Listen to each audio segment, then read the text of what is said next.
कहानी की शुरुआत समुद्र के बीच बसे एक रहस्यमयी टापू से हुई, जहां हमें एक विशाल स्टेडियम लोगों से खचाखच भरा दिखाई दिया। वहां मौजूद सभी लोगों की नजरें सामने खड़े स्टाफ पर टिकी थीं। तभी स्टाफ के इशारे पर 3 मीटर लंबी एक बड़ी शार्क धीरे धीरे चारे के तौर पर ऊपर खींच कर लाई गई। तभी वहां बैठे लड़के को समझ आ गया कि अभी कुछ बड़ा होने वाला है। उसने तुरंत अपने बड़े भाई को देखने के लिए कहा और जैसे ही उसका भाई सिर उठाकर देखने लगा, उसी पल पानी के अंदर से एक विशाल जीव अचानक बाहर निकल आया।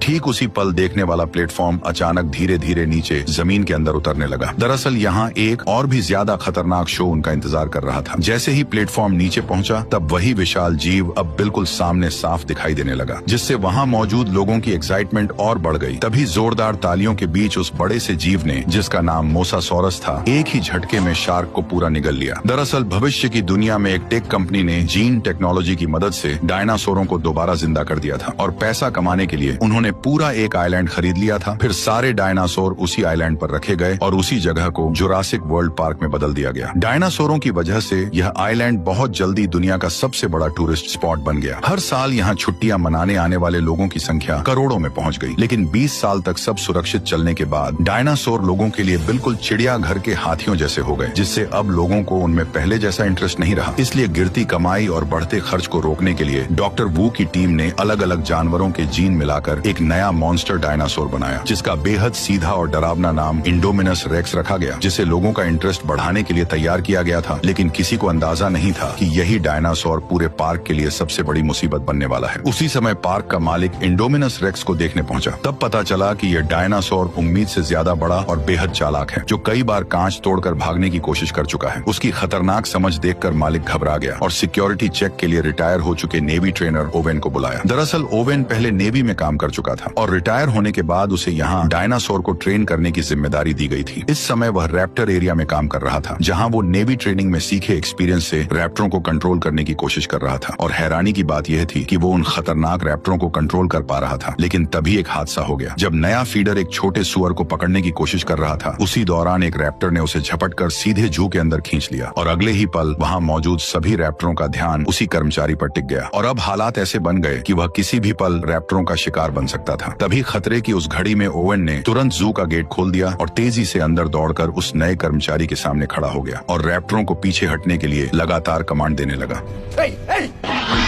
काफी कोशिशों के बाद ओवेन के साथी कर्मचारी को बाहर खींचने में कामयाब हो गए, लेकिन उसी वक्त रैप्टर नीचे झुककर शिकार की पोजीशन में आ गए, जिससे ओवेन को समझ आ गया कि अब उसकी जान खतरे में आ चुकी है। इसलिए वह एक तरफ कमांड देता रहा और दूसरी तरफ धीरे धीरे पीछे हटता गया। फिर जैसे ही गेट बंद होने ही वाला था, वह अचानक एक रोल मारकर ठीक समय पर बाहर निकल आया और इस तरह उसकी जान बच गई। इसके बाद क्लेरा ओवेन को इंडोमिनस रेक्स के पास ले गई और बताया कि यह टी रेक्स के जीन से बना एक सीक्रेट हाइब्रिड है, जो बचपन से अकेले पला है। यह सुनकर ओवेन ने चेतावनी दी कि अकेलापन उसे खतरनाक बना सकता है, इसलिए उसने तुरंत डायनासोर को दिखाने को कहा। लेकिन हैरानी की बात यह थी कि खाना डालने के बाद भी इंडोमिनस कहीं दिखाई नहीं दिया, जिससे सब बेचैन हो गए। और सबसे अजीब बात यह थी कि मॉनिटरिंग सिस्टम भी किसी तरह का हीट सिग्नल पकड़ नहीं पा रहा था, जैसे वह विशाल दानव अचानक हवा में गायब हो गया हो। तभी ओवेन की नजर दीवार पर पड़े बड़े बड़े पंजों के निशानों पर गई और इससे अंदाजा लगाया गया कि शायद इंडोमिनस दीवार पार करके बाहर निकल गया है। यह सुनते ही क्लेरा का चेहरा पीला पड़ गया। उसने तुरंत कंट्रोल सेंटर लौटने का फैसला किया और रास्ते में ही टीम को अलर्ट रहते हुए इंडोमिनस के शरीर में लगी लोकेशन चिप तुरंत ट्रैक करने को कहा। दूसरी तरफ पार्क के अंदर मौजूद ओवेन और गार्ड दीवार के पास जाकर यह देखने लगे कि आखिर इंडोमिनस बाहर कैसे निकला। लेकिन तभी कंट्रोल सेंटर से एक डरावनी खबर आई कि लोकेशन चिप दिखा रही है कि इंडोमिनस अभी भी अंदर ही है। यह सुनते ही सबके होश उड़ गए, क्योंकि उस समय तीनों लोग अभी भी उन्हीं पंजों के निशानों को ध्यान से देख रहे थे। कंट्रोल रूम के स्टाफ ने तुरंत गार्ड को फोन करके उन्हें जल्दी से वहाँ से निकलने के लिए कहा। ओवेन ने जैसे ही यह सुना, वह तुरंत मुड़कर अंदर वाले गेट की तरफ दौड़ पड़ा। लेकिन तभी आखिरी गार्ड ने देखा कि इंडोमिनस ठीक उस ओर बढ़ रहा है जिधर ओवेन भाग रहा था। तभी इस अफरा तफरी में अचानक डायनासोर ने एक गार्ड पर हमला कर दिया। घबराकर दूसरा गार्ड दीवार के पास बने गेट तक पहुंचा और उसे तुरंत खोल दिया। जब उसने देखा कि उसका साथी इंडोमिनस के हाथों मारा जा चुका है, तो डर के मारे वो घबरा गया और बिना सोचे समझे भागकर गेट के बाहर निकल गया। उधर ओवेन भी पूरी ताकत से दौड़ता रहा और आखिरकार गेट बंद होने से ठीक पहले बाहर निकलने में कामयाब हो गया। लेकिन इंडोमिनस ने गेट में में बची छोटी सी दरार का फायदा उठाया और जोरदार टक्कर मारकर पूरा गेट तोड़ दिया और वो भी बाहर निकल आया। इस खतरनाक पल में ओवेन ने तुरंत जमीन पर स्लाइड मारकर खुद को एक कार के नीचे छुपा लिया और फिर बिना देर किए पीछे मुड़कर उस डायनासोर की हर हरकत पर नजर रखने लगा। उसके भारी कदमों की आवाज से उसे पता चला कि इंडोमिनस अब गार्ड की ओर बढ़ रहा है। उस समय कार के पीछे छिपा गार्ड इतना डरा हुआ था कि उसकी सांसें तक अटक चुकी थी। इसी बीच इंडोमिनस किसी राक्षस की तरह सामने आया और गार्ड को एक ही झटके में जिंदा निकल गया। अपनी जान बचाने के लिए ओवेन ने जल्दी से कार के फ्यूल टैंक को काट दिया और पेट्रोल बहने दिया ताकि उसकी गंध इंडोमिनस को कंफ्यूज कर दे और वह उसे सूंघ न पाए। और सच में कुछ ही देर बाद इंडोमिनस को उसकी मौजूदगी का पता नहीं चला और एक जोरदार दहाड़ लगाकर अचानक वहां से चला गया। लेकिन अब वह खतरनाक डायनासोर इंसानी कैद से बाहर निकल चुका था, जिस वजह से कंट्रोल रूम में बैठे सभी लोग घबरा गए। उसी वक्त उन्हें पता चला कि इंडोमिनस लगभग 5000 मीटर दूर विजिटर एरिया की तरफ बढ़ रहा है, जहां करीब 20,000 लोग मौजूद हैं। यह सुनते ही क्लेरा ने उस एरिया में अलार्म बजाने की तैयारी की, लेकिन तभी पास खड़े मालिक ने उसे तुरंत रोक दिया, क्योंकि चेतावनी जारी होते ही पूरा पार्क बंद करना पड़ता और सिक्योरिटी पर सवाल उठ जाते, जिससे पार्क बंद होने तक की नौबत आ सकती थी। इसलिए मालिक को भरोसा था कि सिक्योरिटी टीम उस डायनासोर को संभाल लेगी। उसी समय सोल्जर्स की टीम उस जगह पहुंच चुकी थी जहां ट्रैकिंग चिप इंडोमिनस की लोकेशन दिखा रही थी, लेकिन वहां पहुंचने के बाद भी उन्हें इंडोमिनस कहीं दिखाई नहीं दिया। तभी टीम लीडर ने देखा कि जमीन पर पड़ा ट्रैकर इंडोमिनस के शरीर से निकाल दिया गया है। उसी पल अचानक कुछ खून की बूंदें रहस्यमय तरीके से उसके हाथ पर गिरने लगी। ये देखते ही सभी लोग डरकर ऊपर देखने लगे और जो नजारा उन्होंने देखा उसने सबको हैरान कर दिया। दरअसल इंडोमिनस ने गिरगिट के जीन की मदद से खुद को आसपास के माहौल में पूरी तरह छिपा लिया था। ये देखते ही टीम लीडर भागने ही वाला था कि उसी पल इंडोमिनस ने उसे पकड़ लिया। बाकी सभी गार्ड तुरंत अपनी स्टन गन उठाकर उस पर फायर करने लगे, लेकिन अगले ही पल इंडोमिनस ने अपने भारी पैर से टीम लीडर को कुचलकर मौत के घाट उतार दिया। बाकी गार्ड उसे रोकने के लिए आगे बढ़े और लगातार इलेक्ट्रिक शॉट मारते रहे, लेकिन इंडोमिनस ने एक एक करके सभी को बेरहमी से मार गिराया और 1 मिनट से भी कम समय में कई लोग अपनी जान गंवा बैठे। ये खबर मिलते ही ओवन ने गुस्से में क्लेरा को चेतावनी दी कि इंडोमिनस एक ऐसा मॉन्स्टर है जिसे खुद भी नहीं पता कि वह असल में क्या है, और अगर वह जंगल से बाहर निकल गया तो वह हर जिंदा चीज को मारना शुरू कर देगा, क्योंकि ऐसा करके ही वह जिंदा रह सकता है। इसलिए उसे रोकने के लिए असली हथियारों का इस्तेमाल करना ही पड़ेगा। लेकिन क्लेरा अपने मेहनत से बनाए इस पार्क को जंग का मैदान बनते नहीं देखना चाहती थी। इसी वजह से उसने ओवन की सलाह को नकार दिया। यह सुनकर ओवन गुस्से में कंट्रोल रूम से बाहर चला गया, लेकिन पार्क में मौजूद 20,000 से ज्यादा लोगों की सेफ्टी के लिए क्लेरा ने आखिरकार पूरे पार्क में अलार्म बजा दिया। उसी समय दोनों भाई पार्क के एक प्रोजेक्ट का मजा लेने जा रहे थे और जैसे ही उनकी टूर कार स्टार्ट हुई उसी पल स्टाफ को खतरे की चेतावनी मिल गई। इसलिए उन्होंने तुरंत बाकी सभी टूर कारों को रोक दिया। लेकिन अजीब बात यह थी कि दोनों भाइयों की कार नहीं रुकी और वह धीरे धीरे पार्क के अंदर की ओर बढ़ती चली गई। इस इलाके में कई तरह के शाकाहारी डायनासोर खुलेआम घूम रहे थे, जैसे 3 सींग वाला ट्राइसेराटॉप्स, बड़े बड़े हड्डी जैसे प्लेट वाले स्टेगोसोरस और वहीं लंबी गर्दन वाला ब्रैकियोसोरस। ये सभी डायनासोर काफी शांत थे, लेकिन तभी टूर कार के अंदर अचानक एक चेतावनी सुनाई दी, जिसमें बताया गया कि सिस्टम में गड़बड़ी आ गई है और गाड़ी अब अपने आप होटल की तरफ वापस लौटेगी। लेकिन बड़ा भाई लौटना नहीं चाहता था। ऊपर से दोनों पार्क की ऑपरेशन मैनेजर क्लेरा के भतीजे थे, इसलिए उनके पास एक खास एक्सेस वाला रिस्टबैंड था। इसी वजह से उसने सीधे सिस्टम को कंट्रोल कर लिया और अपने छोटे भाई को लेकर पार्क के और अंदर की तरफ बढ़ गया। उधर क्लेरा को भी अचानक अपने भतीजों की याद आई और उसने तुरंत बड़े भतीजे को फोन मिलाया, लेकिन उसी समय नेटवर्क चला गया। इसलिए उसने घबराकर स्टाफ से पूछा कि क्या सभी टूर कार वापस लौट आई हैं। जांच करने पर पता चला कि बस एक ही टूर कार अभी तक वापस नहीं आई थी और वही कार उसके दोनों भतीजों की थी। ये सुनते ही क्लेरा घबरा गई और तुरंत रेस्क्यू टीम को वहां जाने को कहा, लेकिन रेस्क्यू टीम पहले से ही व्यस्त थी, इसलिए मजबूरी में उसे ओवेन के पास जाकर मदद मांगनी पड़ी। उधर दोनों भाई पार्क के टूर एरिया के आखिरी हिस्से तक पहुंच चुके थे और तभी उन्होंने देखा कि सामने की फेंस किसी ताकतवर चीज ने तोड़ दी थी। जब उन्हें आगे जाने का रास्ता दिखा तो बड़ा भाई कार को तुरंत अंदर ले गया। थोड़ी देर बाद वे एक घने जंगल वाले इलाके में पहुंचे जहां कई एंकाइलोसोरस घूम रहे थे और पहली नजर में उन्हें 4 ही दिखाई दे रहे थे, लेकिन छोटे भाई ने जोर देकर कहा कि वहां 5 हैं। इसलिए बड़े भाई ने फिर से ध्यान से गिनती शुरू की। तभी उन्हें समझ आया कि कार के कांच में जो परछाई दिख रही है वह असल में 5वां नहीं बल्कि उनके पीछे खड़ा इंडोमिनस रेक्स है, जो चुपचाप उनके पास आ चुका था। उसने जोरदार दहाड़ मारते हुए कार को लात मार दी, जिससे दोनों भाई कार के साथ कई फीट दूर पहुंच गए। जैसे ही बड़ा भाई घबराकर कोई नाकाम कोशिश करने वाला था, तभी एक एंकाइलोसोरस की भारी पूंछ कार से टकराई और गाड़ी उलटकर दूर जा गिरी। इंडोमिनस रेक्स ने सोचा कि एंकाइलोसोरस उसका शिकार छीन रहा है, इसलिए उसने तुरंत उस पर हमला कर दिया और दोनों के बीच जबरदस्त लड़ाई शुरू हो गई। जब उसने एंकाइलोसोरस को काटने की कोशिश की तो उसकी मजबूत खाल की वजह से उसके दांत अचानक हिलने लगे। गुस्से में उसने अपने नुकीले पंजों से एंकाइलोसोरस की पीठ पर गहरा वार किया और आखिरकार उसे पलटकर एक ही झटके में मार डाला। ये सब देखकर दोनों भाई डर से कांप उठे और उसी वक्त क्लेरा का फोन फिर से बज उठा। फोन की आवाज सुनते ही इंडोमिनस को अचानक कार के अंदर मौजूद शिकार का ध्यान आया और थोड़ी देर उसे घूरने के बाद उसने अपने पंजे से कार को जकड़ लिया। फिर उसने अपना विशाल मुंह खोलकर सीधे उसे निगलने की कोशिश की, लेकिन जब ऐसा करने में उसे मुश्किल हुई तो उसने चालाकी दिखाई। उसने कार को दांतों से पकड़कर जोर जोर से जमीन पर पटकना शुरू कर दिया। कांच टूटने ही वाला था कि तभी बड़े भाई ने मौका देखकर अपनी सीट बेल्ट खोल दी और छोटे भाई को पकड़कर कार से बाहर निकल आया। लेकिन उनकी यह हरकत इंडोमिनस की तेज आंखों से छिप नहीं सकी और उसने तुरंत उनका पीछा करना शुरू कर दिया। खुशकिस्मती से सामने एक छोटा सा झरना था, लेकिन इंडोमिनस ने पास आते ही अपना विशाल मुंह खोला। तभी दोनों भाई सही समय पर झरने में कूदकर उसकी पकड़ से बच निकले। उसी समय क्लेरा भी जंगल में पहुंच गई, लेकिन कुछ ही देर में उसे समझ आ गया कि यहाँ हालात पूरी तरह बदल चुके हैं। चारों तरफ इंडोमिनस के हाथों मारे गए डायनासोरों की लाशें बिखरी पड़ी थीं। ये देखकर ओवेन को और भी यकीन हो गया कि इंडोमिनस किसी भी चीज को जिंदा छोड़ने वाला नहीं है। कुछ ही देर में उन्हें वह टूर कार मिल गई जिसमें दोनों भाई बैठे थे। लेकिन जब क्लेरा ने टूटी हुई कार और जमीन पर पड़ा मोबाइल देखा तो उसे लगा कि उसके भतीजों को इंडोमिनस खा चुका है। यह सोचकर वह बुरी तरह टूट गई। तभी ओवेन ने जमीन पर उभरे पैरों के निशान देखे जो उन्हें झरने तक ले गए। वहाँ पहुंचकर उसने अंदाजा लगाया कि लड़के जिंदा हैं और शायद यहाँ से बचकर निकल गए हैं। ये सुनकर क्लेरा को थोड़ी राहत मिली, लेकिन उसी समय कंट्रोल रूम में बैठे स्टाफ को एक और खतरनाक बात पता चली कि पार्क के अलार्म की वजह से 20,000 से ज्यादा लोग अब रिजॉर्ट एरिया में इकट्ठा हो चुके हैं और इंडोमिनस ज्यादा से ज्यादा शिकार करने के लिए तेजी से उसी रिजॉर्ट की तरफ बढ़ रहा है, जिससे साफ था कि एक बहुत बड़ी तबाही होने वाली है। मजबूरी में पार्क के मालिक ने आखिरकार फैसला किया कि उसे भारी हथियारों का इस्तेमाल करना पड़ेगा, लेकिन स्टाफ की कमी होने की वजह से मालिक खुद हेलीकॉप्टर उड़ाकर भारी हथियारों के साथ इंडोमिनस का शिकार करने निकल पड़ा। जब टीम ने इंडोमिनस को ढूंढ लिया तो बिना किसी देरी के उस पर फायरिंग शुरू कर दी। तेज फायरिंग के चलते इंडोमिनस रेक्स सीधे फ्लाइंग डायनासोर के एरिया में घुस गया, जहां 50 इंच और 100 इंच के फ्लाइंग डायनासोर इधर उधर भागने लगे, जिससे पूरे टापू पर हड़कंप मच गया। तभी फायरिंग कर रहे सैनिकों में से एक को उड़ते हुए डायनासोर ने बाहर खींच लिया और दूसरा डायनासोर के कांच से टकराते ही मारा गया। तभी हेलीकॉप्टर धीरे धीरे कंट्रोल खोकर नीचे गिरने लगा और हमारे अमीर किरदार इरफान खान अपनी जान गंवा बैठे। तभी अचानक वे सभी डायनासोर उड़ते हुए सामने आ गए। उन्हें पास आते देख ओवेन तुरंत क्लेरा के साथ मिलकर जंगल की ओर भागने लगा। उधर दोनों भाई सुनसान पड़ी कार की मदद से जंगल से बाहर निकल रहे थे, लेकिन छोटे भाई ने देखा कि पंख वाले डायनासोर उनके पीछे पीछे आ रहे हैं। खतरे को भांपते ही उसने बड़े भाई को जल्दी से कार चलाने को कहा। आखिरकार वे पार्क के एंट्री गेट तक पहुंच गए और वहां के स्टाफ ने उन्हें देख लिया। अपने भतीजे का मैसेज मिलने पर क्लेरा और ओवन भी जंगल से बाहर निकले और एक कार पाकर उन्होंने तय किया कि वे रिसोर्ट में मिलेंगे। इस बीच पार्क की सभी राइड्स तुरंत बंद कर दी गई और सभी विजिटर मजबूर होकर रिसोर्ट में वहीं रुक गए। तभी पब्लिक ब्रॉडकास्ट से इमरजेंसी नोटिस आया और लोगों को तुरंत छुपने के लिए कहा गया। शुरुआत में लोग नहीं समझ पाए कि क्या हो रहा है, लेकिन जैसे ही उन्होंने आसमान में उड़ते पंख वाले डायनासोर देखे तो उन्हें सब समझ में आ गया। घबराकर सभी लोग इधर उधर भागने लगे, लेकिन पंख वाले डायनासोर इतने तेज थे कि जल्दी ही लोगों के सामने पहुंच गए और हमला शुरू कर दिया। पार्क में हर जगह चीख पुकार सुनाई देने लगी। इसी बीच दोनों भाई रिसोर्ट तक पहुंच गए और क्लेरा की असिस्टेंट से टकरा गए, लेकिन बदकिस्मती से असिस्टेंट जैसे ही उन्हें दूर ले जाने वाली थी तभी एक पंख वाला डायनासोर उसे पकड़ कर ले गया और उसे झील में फेंक दिया। लेकिन डायनासोर को पता नहीं था कि यह मोसासोरस का इलाका है और अनजाने में वे सभी पानी में उतरकर लगातार महिला पर हमला करते रहे। दोनों भाई ये सब देखकर पूरी तरह डर चुके थे। जैसे ही पंख वाले उड़ने की कोशिश करने लगे तभी मोसासोरस अचानक मुंह खोलते हुए पानी से बाहर आया और लड़की को डायनासोर के साथ निकल गया। ये देखकर घबराए हुए दोनों भाई जान बचाने के लिए छुपने की जगह ढूंढने लगे, लेकिन तभी सिक्योरिटी टीम मौके पर पहुंच गई और उन्होंने ट्रैंक्विलाइजर गन से फायर करके फ्लाइंग डायनासोरों को कुछ समय के लिए पीछे हटने पर मजबूर कर दिया, जिससे रिजॉर्ट एरिया को थोड़ी राहत मिल गई। लेकिन अभी हालात और भी बिगड़ने वाले थे, क्योंकि मिलिट्री ऑफिसर के आते ही उसने सारा कंट्रोल अपने हाथ में ले लिया और मौका मिलते ही अपना असली प्लान शुरू कर दिया। असल में वो रैप्टरों की मदद से उस खतरनाक डायनासोर का शिकार करना चाहता था, ताकि साबित किया जा सके कि ये रैप्टर मिलिट्री के लिए एक हथियार बन सकते हैं। जब ओवेन को यह पता चला तो वह तुरंत वहां पहुंचा और गुस्से में ऑफिसर को जोरदार मुक्का मार दिया, क्योंकि इन रैप्टरों को उसने बचपन से पाला था और वह उन्हें किसी खतरनाक मिशन में नहीं झोंकना चाहता था। लेकिन अब पूरे पार्क में मौजूद 20,000 लोगों की जान दांव पर थी, इसलिए काफी सोचने के बाद आखिरकार ओवेन को भी इस मिशन के लिए मजबूर होकर हाँ करनी पड़ी। उन्होंने इंडोमिनस रेक्स को पकड़ने के लिए एक तरह का हाइड एंड सीक गेम खेलने का फैसला किया। प्लान यह था कि पहले रैप्टर अपनी तेज सूंघने की ताकत से इंडोमिनस का पता लगाएंगे और आर्मी उनकी पीछे पीछे रहकर सही मौके पर भारी हथियारों से हमला करेंगे। उधर कलेरा को डर था कि दोनों भाई फिर कहीं भाग न जाएं, इसलिए उसने उन्हें एक सुरक्षित कंट्रोल ट्रेन के अंदर बैठा दिया और खुद सामने बैठकर इस पूरे ऑपरेशन को मॉनिटर करने लगी। तैयारी पूरी होने के बाद ओवेन ने इंडोमिनस के मांस का एक टुकड़ा निकाला, फिर उसने वह मांस रैप्टरों को सूंघाया और जब सभी रैप्टर तैयार हो गए तब ओवेन ने आखिरकार उनके पिंजरे खोल दिए। इसके बाद हथियारों से लैस सैनिक भी उनके पीछे पीछे जंगल के अंदर बढ़ने लगे। पूरा दल रैप्टरों के उसके पीछे तेजी से घने जंगल में आगे बढ़ता गया और आखिरकार एक सुनसान जगह पर अचानक रैप्टर रुक गए। सभी सैनिक तुरंत सतर्क हो गए और अपने हथियार सामने की ओर तान दिए, लेकिन उन्हें यह बिल्कुल अंदाजा नहीं था कि अगले ही पल कुछ बेहद अजीब होने वाला है। इसी टेंशन भरे माहौल में अचानक एक विशाल जीव धीरे धीरे जंगल से बाहर आने लगा और देखते ही देखते इंडोमिनस रेक्स सबके सामने आ खड़ा हुआ। ओवेन का प्लान था कि ट्रेन किए हुए रैप्टर इस डायनासोर पर हमला करेंगे, लेकिन हैरानी की बात यह थी कि दोनों तरफ के डायनासोर अचानक एक दूसरे को घूरने लगे, जैसे कोई अजीब बातचीत हो रही हो। रैप्टरों ने तुरंत हमला नहीं किया, बल्कि उन्होंने इंसानों की मौजूदगी को ही इंडोमिनस के सामने जाहिर कर दिया। ये देखकर ओवेन को भी कुछ गड़बड़ होने का एहसास हुआ। उसे अचानक समझ आया कि इंडोमिनस के शरीर में शायद रैप्टर का डीएनए भी मिला हुआ है। इसी वजह से वह रैप्टरों के साथ किसी तरह से बात कर पा रहा है। कंट्रोल रूम में बैठा ऑफिसर यह देखकर घबरा गया। उसने तुरंत सभी सैनिक को फायरिंग का ऑर्डर दे दिया। यहीं से हालात पूरी तरह बिगड़ गए, क्योंकि जिस प्लान से इंडोमिनस को खत्म करना था उसी ने रैप्टरों को इंसानों के खिलाफ खड़ा कर दिया। लेकिन जब सैनिकों ने देखा कि डायनासोर जंगल की तरफ भाग रहे हैं तो वे भी उनके पीछे दौड़ पड़े। कुछ ही मिनटों के अंदर पूरी टीम लगभग रैप्टरों के हमले में खत्म हो गई और यह सब देखकर क्लेरा बुरी तरह घबरा गई। तभी सामने से एक सैनिक आया जो अभी अभी रैप्टरों से जान बचाकर भागा था, लेकिन जैसे ही वह कार में बैठने वाला था तभी एक रैप्टर ने पीछे से उस पर हमला कर दिया। यह नजारा देखकर कार में बैठे दोनों भाई घबरा गए। हालत बिगड़ते देख क्लेरा ने तुरंत कार स्टार्ट की और वहाँ से तेजी से निकलने लगी, लेकिन तभी दूसरी तरफ से एक और रैप्टर अचानक उनकी तरफ दौड़ता हुआ आ गया। कार का दरवाजा खुला हुआ था और किसी भी पल रैप्टर उन तक पहुंच सकता था। घबराकर उन्होंने पास पड़े कंटेनर उठाए और उन्हें कार के बाहर फेंकना शुरू कर दिया ताकि रैप्टर का रास्ता रुक जाए, लेकिन रैप्टर बड़ी आसानी से उनसे बचते हुए गाड़ी का पीछा करते रहे। क्लेरा ने कांच में देखा कि रैप्टर तेजी से उनके करीब आता जा रहा है, इसलिए उसने अचानक स्टीयरिंग घुमाया और कार से जोरदार टक्कर मारकर रैप्टर को गिरा दिया। लेकिन उसी समय दूसरी तरफ से एक और रैप्टर दोनों भाइयों के बिल्कुल करीब पहुंच गया। घबराकर दोनों ने इलेक्ट्रिक स्टिक से उस पर वार कर दिया। ठीक उसी वक्त ओवेन भी वहां पहुंच गया। फिर सभी लोग जल्दी से कंट्रोल रूम की तरफ निकल पड़े। उधर कंट्रोल रूम में मौजूद ऑफिसर ने जब देखा कि ऑपरेशन पूरी तरह फेल हो चुका है तो वह गुस्सा होने के बजाय और भी खुश होकर लैब पहुंच गया। पर जब ओवेन और बाकी लोग भी लैब में पहुंचे तो वे हैरान रह गए, क्योंकि वहां के सारे कर्मचारी पहले ही हेलीकॉप्टर से भाग चुके थे। तभी डॉक्टर के प्राइवेट ऑफिस में उन्हें इंडोमिनस के जीन का असली राज पता चला। असल में इस मॉन्स्टर के अंदर दर्जनों अलग अलग जीवों के जीन मिलाए गए थे। ये सच सामने आने के बाद ऑफिसर भी बाहर आ गया। उसने साफ साफ बताया कि यह सब उसी का प्लान था और उसी की वजह से इतना खतरनाक जानवर बनाया गया था। लेकिन इससे पहले कि वह अपनी बात खत्म कर पाता, रैप्टरों का झुंड अचानक उस जगह पर पहुंच गया और अगले ही पल एक रैप्टर सीधे ऑफिसर की तरफ बढ़ गया। डर के मारे ऑफिसर ने तुरंत वही तरीका अपनाने की कोशिश की जो ओवेन रैप्टरों को ट्रेन करते समय अपनाता था, लेकिन तभी रैप्टर ने उस पर हमला कर दिया। ये देखकर ओवेन, क्लेरा और बच्चों के साथ तुरंत लैब से भाग निकला। तभी अचानक बाकी बचे 3 रैप्टर दौड़ते हुए उनके सामने आ खड़े हुए और उन्हें चारों तरफ से घेर लिया। इन रैप्टरों में एक के शरीर पर नीली धारियां थीं और उसका नाम ब्लू था, जो इस पूरे झुंड की लीडर थी। ओवेन ने उसकी आंखों में देखा और समझ गया कि वह उसकी दुश्मन नहीं है, इसलिए उसने तुरंत उसके सिर से कंट्रोल वाला उपकरण हटा दिया। तभी अचानक इंडोमिनस भारी कदमों के साथ वहां आ पहुंचा और धीरे धीरे उनकी तरफ बढ़ने लगा। लेकिन इसके बाद जो हुआ वह किसी ने नहीं सोचा था। इंडोमिनस ने रैप्टरों को इंसानों पर हमला करने का आदेश देने की कोशिश की, लेकिन ब्लू ने अचानक मुड़कर ओवन की तरफ देखा, जैसे उसे कुछ याद आ गया हो, और उसने इंसानों पर हमला करने के बजाय ओवन को भागने का इशारा किया। इसके बाद उसने इंडोमिनस की तरफ मुड़कर गुस्से में जोरदार दहाड़ लगाई। ये देखकर इंडोमिनस और भी ज्यादा भड़क गया। उसने अपनी भारी पूंछ घुमाकर ब्लू को कई मीटर दूर फेंक दिया, लेकिन जैसे ही पीछे खड़ी उसकी दोनों बहनों ने अपने लीडर को लड़ते देखा तो उन्होंने तुरंत पलटकर जबरदस्त हमला शुरू कर दिया। लेकिन इंडोमिनस रेक्स का विशाल शरीर और उसकी खतरनाक ताकत के सामने उनका हमला बेहद कमजोर साबित हुआ और देखते ही देखते दोनों रैप्टर लड़ते लड़ते मारी गईं। इसी बेहद खतरनाक पल में क्लेरा के दिमाग में अचानक एक आइडिया आया। उसने तुरंत कंट्रोल रूम में मौजूद अपने साथी से कांटेक्ट करके नंबर 9 वाले बाड़े को खोलने को कह दिया, क्योंकि इस वक्त उन्हें इस ताकतवर डायनासोर को खत्म करने के लिए उससे भी ज्यादा ताकतवर डायनासोर की सख्त जरूरत थी। जैसे ही बाड़ा खुला तो वहीं पहला खतरनाक टी-रेक्स बाहर निकला, जिसे 20 साल पहले तैयार किया गया था। क्लेरा चालाकी से जल्द ही टी-रेक्स को इंडोमिनस रेक्स के सामने ले आई और यहीं से दोनों दानवों के बीच की भयानक जंग शुरू हो गई। जब टी-रेक्स ने इस अजीब हाइब्रिड से आमने सामने टक्कर ली तो उसने इंडोमिनस रेक्स को याद दिला दिया कि यहाँ का असली बॉस कौन है। लेकिन जबरदस्त लड़ाई के दौरान ताकत के फर्क और इंडोमिनस रेक्स के बेहद खतरनाक पंजों की वजह से बूढ़ा टी-रेक्स धीरे धीरे कमजोर पड़ने लगा। ठीक उसी खतरनाक पल में ब्लू दोबारा लौट आई और बिना देर किए लड़ाई में कूद पड़ी। उसके फुर्तीले शरीर ने पल भर में इंडोमिनस रेक्स का ध्यान भटका दिया और इसी वजह से टी-रेक्स को हमला करने का मौका मिल गया। उसने खुद को संभालते हुए ब्लू के साथ मिलकर इंडोमिनस रेक्स पर घातक हमला कर दिया। आखिरकार दोनों की मदद की बदौलत टी-रेक्स को सही मौका मिल गया और उसने पूरी ताकत से इंडोमिनस रेक्स को जोरदार झटके से दूर फेंक दिया। लेकिन इस भयानक टक्कर की गूंज ने तुरंत समुद्र के असली शिकारी का ध्यान खींच लिया और तभी विशाल मोसासॉरस अचानक पानी से बाहर उछल पड़ा। उसने बिजली की रफ्तार से इंडोमिनस रेक्स की गर्दन को अपने जबड़ों में जकड़ा और उसे गहरे समुद्र में घसीट ले गया। और इंडोमिनस रेक्स हमेशा के लिए टाटा गुड बाय गया।